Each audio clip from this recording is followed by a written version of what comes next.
La Ciudad de México se enfrenta a una reconfiguración del mercado de vivienda impulsada por la proximidad del Mundial de Fútbol 2026, con consecuencias directas para los residentes, contratos de alquiler más cortos, la retirada de propiedades del mercado residencial tradicional y un aumento significativo de la oferta en plataformas como Airbnb, donde las tarifas por noche superan ampliamente el costo de una renta mensual. Las zonas más afectadas por este fenómeno son las colonias de mayor valor y servicios de la capital, como La Condesa, Roma y Juárez, en Cuauhtémoc, Polanco, en Miguel Hidalgo, del Valle y Nápoles, en Benito Juárez. En estas áreas, las unidades habitacionales se están integrando rápidamente al mercado de estancias de corta duración, reduciendo la disponibilidad para los residentes y empujando la búsqueda de vivienda hacia la periferia. La Secretaría de Turismo Federal, Sectur, proyecta la llegada de 5 millones de visitantes extranjeros durante la Copa Mundial de la FIFA 2026, una cifra que ya está influyendo en las decisiones de propietarios y anfitriones, quienes ajustan el uso de sus inmuebles para capitalizar la demanda.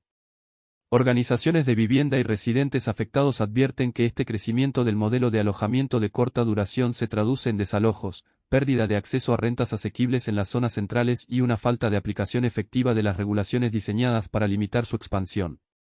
Los testimonios de dos anfitriones de Airbnb, René Belmont y Eduardo Meney, ilustran cómo la expectativa de la demanda generada por el Mundial está desplazando la lógica del arrendamiento tradicional hacia esquemas de renta de corta duración. René Belmont, arquitecto y propietario de 2 departamentos en el centro de Coyoacán, considera que la cercanía con el estadio mundialista y una zona turística de alta afluencia convierten sus propiedades en una oportunidad de mercado que ya no se mide por el valor mensual de una renta estable, sino por la capacidad de maximizar los ingresos por noches específicas. Esto nos da bastante demanda y, bueno, para el Mundial realmente aún no sé realmente cuál será el precio de la renta de estos departamentos, lo que estábamos viendo más o menos es que la derrama, o sea, la oferta, pues es bastante alta, los hoteles van a estar como de 99, 100% de ocupación, entonces, la gente va a necesitar otras opciones de hospedaje, las cuales pueden ser, en este caso, un Airbnb, no, explica. René aún no ha fijado el precio final por noche, ya que su estrategia consiste en esperar y observar cómo evoluciona la demanda antes de establecer tarifas. Prefiero bloquearlas, esperar un poco y ver cómo se van a estar rentando. Según su investigación, los precios de alquiler en la zona han aumentado significativamente de cara al Mundial. Muchas propiedades están bloqueadas. Sin embargo, mínimo están al doble del costo que generalmente se oferta. Lo que he investigado es que la renta habitualmente por noche está entre 1.500 y 2.000 pesos, en este tipo de eventos, como lo puede ser la Fórmula 1, pues más o menos se triplica el costo de la renta. Entonces, si yo lo estoy rentando en 2.000, aproximadamente se rentaría en 6.000 pesos la noche. Tienes que ir midiendo más o menos cómo va la demanda. Esta táctica no es una decisión individual, sino una forma de administrar la escasez, retirar temporalmente la oferta para reposicionarla cuando la demanda impulse los precios al alza. En esta lógica, la vivienda deja de ser considerada como un lugar de residencia para convertirse en un activo de alta sensibilidad al calendario. Belmont reconoce que uno de sus departamentos estaba ocupado bajo un contrato convencional, pero el plazo se ajustó para poder liberarlo antes del Mundial, en este caso estaba rentado, si no me equivoco, el contrato acababa a finales de junio, que es justamente el periodo del Mundial. Por eso, al final se habló con el inquilino y el contrato lo hicimos hasta mayo, fue una estrategia comercial, pero por el tipo de contrato con este inquilino. Este ajuste de contratos es uno de los mecanismos de transición. No es necesario recurrir a un desalojo judicial para sacar una vivienda del alquiler tradicional, basta con no renovar el contrato, anticipar su fin o reconfigurar el plazo en función de una rentabilidad futura. Eduardo Meney, propietario de un departamento en la colonia Roma Norte, llegó al mercado de Airbnb desde una perspectiva diferente, motivado por una experiencia frustrante con el arrendamiento tradicional y la identificación de una nueva oportunidad de negocio con la llegada del Mundial.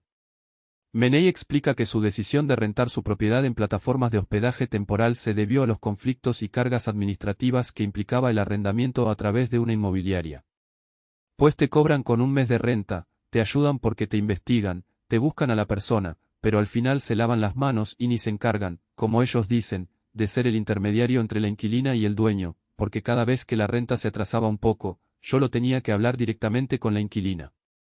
La inquilina abandonó el departamento antes de la fecha estipulada, sin asumir la penalización establecida en el contrato. Menei decidió no presionar a la inquilina por la penalización.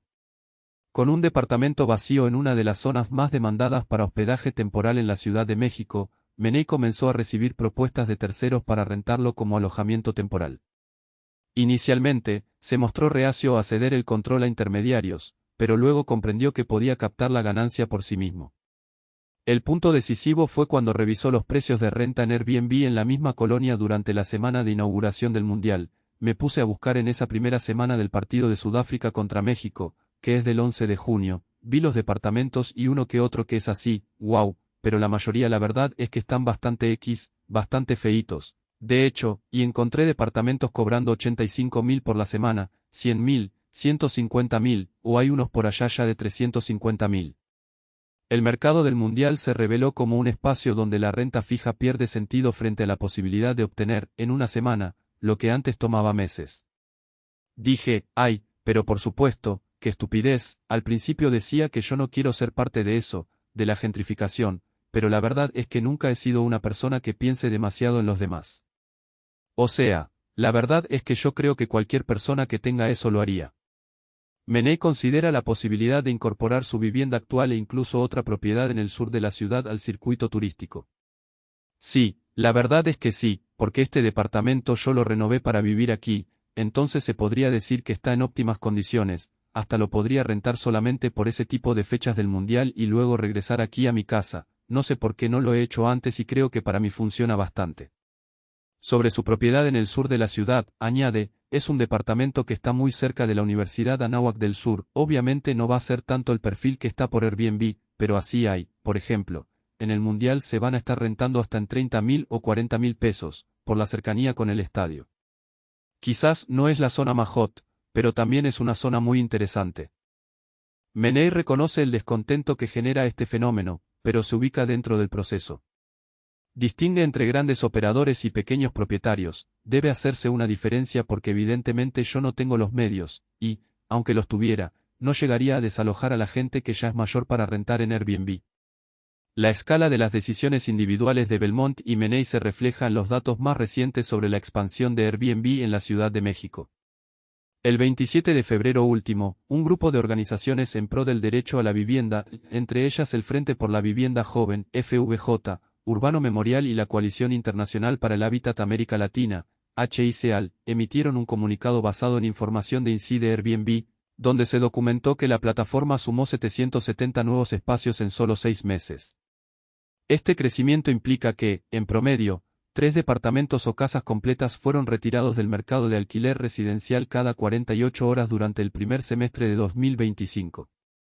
De acuerdo con los colectivos, el problema no se limita al crecimiento de la plataforma, sino a su forma de operación, pues denunciaron que 7.532 propiedades ya ceden el límite de 180 noches anuales para este tipo de rentas, establecido en la Ley de Turismo de la Ciudad de México, y que la mitad de esos casos se concentra en apenas 959 anfitriones. Además, 1.204 propietarios o gestores controlan prácticamente la mitad de los alojamientos disponibles en la capital del país, lo que evidencia una concentración del mercado que rebasa la narrativa del pequeño arrendador y coloca la operación en una escala empresarial. El análisis señala que el fenómeno se concentra en las zonas centrales, 4 alcaldías reúnen 81% de la oferta total y la Cuauhtémoc, por sí sola, concentra 12.514 alojamientos, equivalentes a 46,1% de los anuncios en la ciudad. Al cierre de esta publicación, Inside Airbnb registró 26.294 anuncios activos en la Ciudad de México, de los cuales 17.130, equivalentes a 65,1%, correspondían a casas y departamentos completos, el resto se distribuía en más de 8.000 habitaciones privadas, 256 habitaciones compartidas y apenas 86 cuartos de hotel. La tarifa promedio reportada es de 1.556 pesos por noche.